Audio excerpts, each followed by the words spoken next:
கனகதாரா ஸ்தோத்திரத்தில் இதுவும் உயர்வான ஸ்லோகம். என்ன அப்படின்னா, சில பேர் நான் படிச்சுட்டேன் ஆனால் எனக்கு உத்தியோகமே கிடைக்கலன்னு சொல்லாம தேல, அந்த உத்தியோகம் கிடைக்காதவாள்லாம் கனகதாரா ஸ்தோத்திரத்தில் இந்த ஸ்லோகத்தை மகாலட்சுமி படத்துக்கு ஏத்தாப்புல உட்காந்து ஜெபம் பண்ணணும். ஏன் அப்படின்னா நான் சொல்றேன், விஸ்வ அமர இந்திர பத விப்ரம தான தக்ஷம் அப்படின்னா என்ன? விஸ்வன்னா உலகம், அமரர் அப்படின்னு சொன்னா தேவதைகள், இந்திர அப்படின்னு சொன்னா தலைவன்கிற பதவி. இந்திரங்கிற சப்தத்துக்கு தலைவன்கிற பதவி. கஜேந்திரன் அப்படின்னா கஜானாம் இந்திரஹா கஜேந்திரஹா, யானைகளுக்கெல்லாம் தலைவனா இருக்கிறவன், அதனாலே கஜேந்திரன். நாகேந்திரன் அப்படின்னா என்ன? நாகங்களுக்கெல்லாம் இந்திரன், அதனாலே நாகேந்திரன். இந்திரன்கிறது தலைவன்கிற பதவி. நரேந்திரன் அப்படின்னு சொன்னா நராணாம் இந்திரஹா, மனிதர்களுக்கெல்லாம் தலைவனா இருக்கிறவன் நரேந்திரன். நான் யாரையோ மனசுல வச்சுன்னு சொன்னதா நீங்க நினைச்சுக்க வேண்டாம். நான் பொதுவா பதத்துக்கு அர்த்தம், சமஸ்கிருத பதத்துக்கு அர்த்தம் சொல்றேனே ஒழிய நான் யாரையோ நினைச்சுன்னு சொல்றதா நினைத்து கொள்ள வேண்டாம். கங்கையில போய் ஸ்நானம் பண்ணின ஒரு பிரதமரை இதுவரையில் யாராவது பார்த்தது உண்டா? ராமர் சந்நிதியில அஷ்டாங்க நமஸ்காரமா சரீரத்தை முழுக்க கீழே கடத்தி நமஸ்காரம் பண்ணி ஒரு பாரத பிரதமரை இதுவரையில் யாராவது பார்த்தது உண்டா? உலகத்துல சொல்லுங்கள, நீங்க யாராவது பார்த்தது உண்டா? இந்த பாக்கியம் அப்பாவுக்கு கிடைக்கல, தாத்தா கிடைக்கல, பொம்பாட்டன்னு கிடைக்கல, நமக்கு கிடைச்சிருக்கு. பாரத மாதா நமக்கு அந்த அனுகிரகத்தை கொடுத்திருக்காள் இல்லையா? நராணாம் இந்திரஹா நரேந்திரஹா. அதுபோல தேவேந்திரஹன்னா தேவானாம் இந்திரஹா, தேவர்களுக்கெல்லாம் தலைவன் தேவேந்திரன்.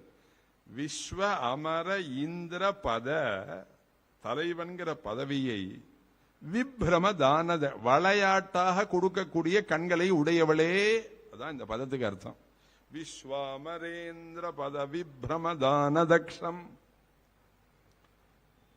மகாலட்சுமியினுடைய கடைக்கண் பார்வைப்பட்டதேயானால் எல்லாருக்கும் தலைவன்கிற ஒரு பெரிய பதவியை அடைந்து விடுவார்கள். மகாலட்சுமியினுடைய அருட்கடாட்சம் பெற்றவர்கள். தலைவரா இருக்கிறவா எல்லாத்தையும் வாசல பாருங்க, 10 வெளிநாட்டுக்காரர் நிக்கிறது இல்லையா? மகாலட்சுமி கிருப்பையினால தானே கிடைக்கிறது, இல்லைன்னா கிடைக்குமா? கஷ்டப்பட்டு சம்பாதிச்சவனா இருந்தா வெளிநாட்டுல இருந்து காரை இறக்க முடியுமா? யோசிச்சு சொல்லுங்க. ஏதோ குருட்டாம் போக்குற மகாலட்சுமி அப்படி திரும்பி பார்த்தா 4 கார் வந்து நிக்கிறது வாசல். ஸ்லோகத்துக்கு அர்த்தம் சொல்ல, நான் யாரையும் மனசுல வச்சுன்னு சொல்லதா நினைச்சுக்கோன்னா, நானும் ஜாக்கிரதையா ஊருக்கு போனோம். விஸ்வாமரேந்திர பத விப்ரமதான தக்ஷம். எல்லாருக்கும் பதவியை கொடுக்கக்கூடியது. ஹே அம்மா, உன்னுடைய கண் பார்வை அல்லவா, அருட்கண் பார்வை இல்லவா? சரி, பக்தர்களுக்கு பெரிய பதவியை கொடுக்கிறது. ஆனந்த ஹேதுரதிகம் முரவித்விஷோபி, முரன்கிற அசுரனை வதம் பண்ணினதான மகாவிஷ்ணுக்கு அம்பாளுடைய கடைக்கண் பார்வையானது ஆனந்தத்தை கொடுக்கிறது. ஆனந்த ஹேதுரதிகம் முரவித்விஷோபி. இந்த கதையிலேருந்து, இந்த ஸ்லோகத்திலேருந்து என்ன தெரிகிறதுன்னா, ஒரு மனைவி கணவனை அப்படி திரும்பி பார்த்தாலே ஆனால் ஆனந்தத்தை கொடுக்கக்கூடிய பார்வையாக இருக்கப்பட வேண்டும் அப்படின்னு இதில் தெரியும். ஆனந்த ஹே, கல்கத்தா அம்பாள் மாதிரி பார்த்துடக்கூடாது. ஆனந்த ஹேதுரதிகம் முர வித்விஷோபி. அப்பேற்பட்டதான ஹே மகாலட்சுமி, ஈஷதி நிஷீதது, கொஞ்சமா என்ன பாரம்மா. ஈஷத்தினா கொஞ்சம், நிஷீதது பாருங்கள். மயி என்னிடத்தில், ஈக்ஷணார்த்தம் அரை கடைக்கன் பார்வையை என் மீது போடுங்களம்மா. ஸ்லோகம் தான் சொல்றது. ஈக்ஷணார்த்தம் அது என்ன மாமா? அரை கடைக்கன் பார்வை. ஏன் முழு கடைக்கன் பார்வை பார்க்க கூடாதா? முழு கடைக்கன் பார்வை பார்க்க கூடாது. ஒரு ராஜா பிரஜைகளை முழு கடைக்கன் பார்வை பார்க்க கூடாது. ஒரு குருநாதர் தன்னுடைய சிஷ்யனை முழு கடைக்கன் பார்வை பார்க்க கூடாது. ஒரு தெய்வம் தன்னுடைய பக்தனை முழு கடைக்கன் பார்வை பார்க்க கூடாது. ராஜா ஒருத்தன் அப்படி அரக்கண்ண அப்படி பார்த்துட்டே போறான்.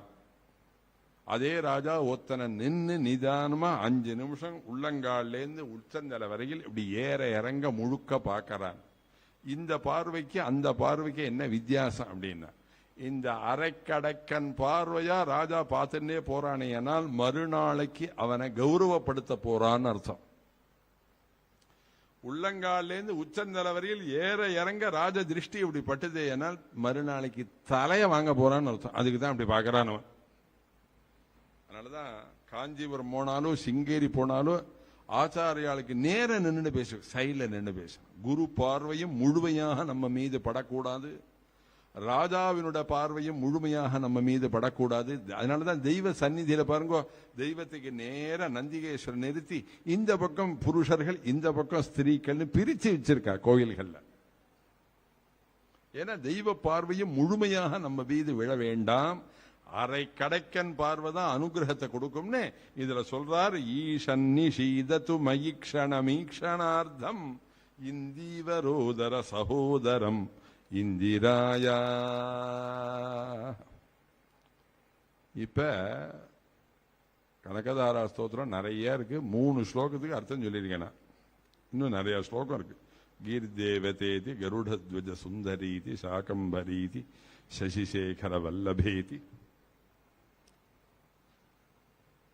கமலே கமலாக்ஷவல்லபேத்வம் கருணாபூரதரங்கிதைரபாங்கைः அவலோகய மாமகிஞ்சனானாம் பிரதமம் பாத்திரமகிருத்ரிமம் தயாயா சம்பத்கராணி சகலேந்திரிய நந்தனானி. இவ்வளவு ஸ்லோகம், அழகான ஸ்லோகங்கள்லாம் இருக்கு. கனகதாரா ஸ்தோத்திரம் முழுக்க அம்பாளை பார்த்து ஆதிசங்கர பகவத்பாதாச்சாரியால் சொன்ன உடனே அந்த ஸ்தோத்திரத்தினால சந்தோஷத்தை அடைஞ்ச மகாலட்சுமி அவாத்து நடு மித்தத்துல கொண்டு வந்து பவுன் மழையை கொட்டினாள்.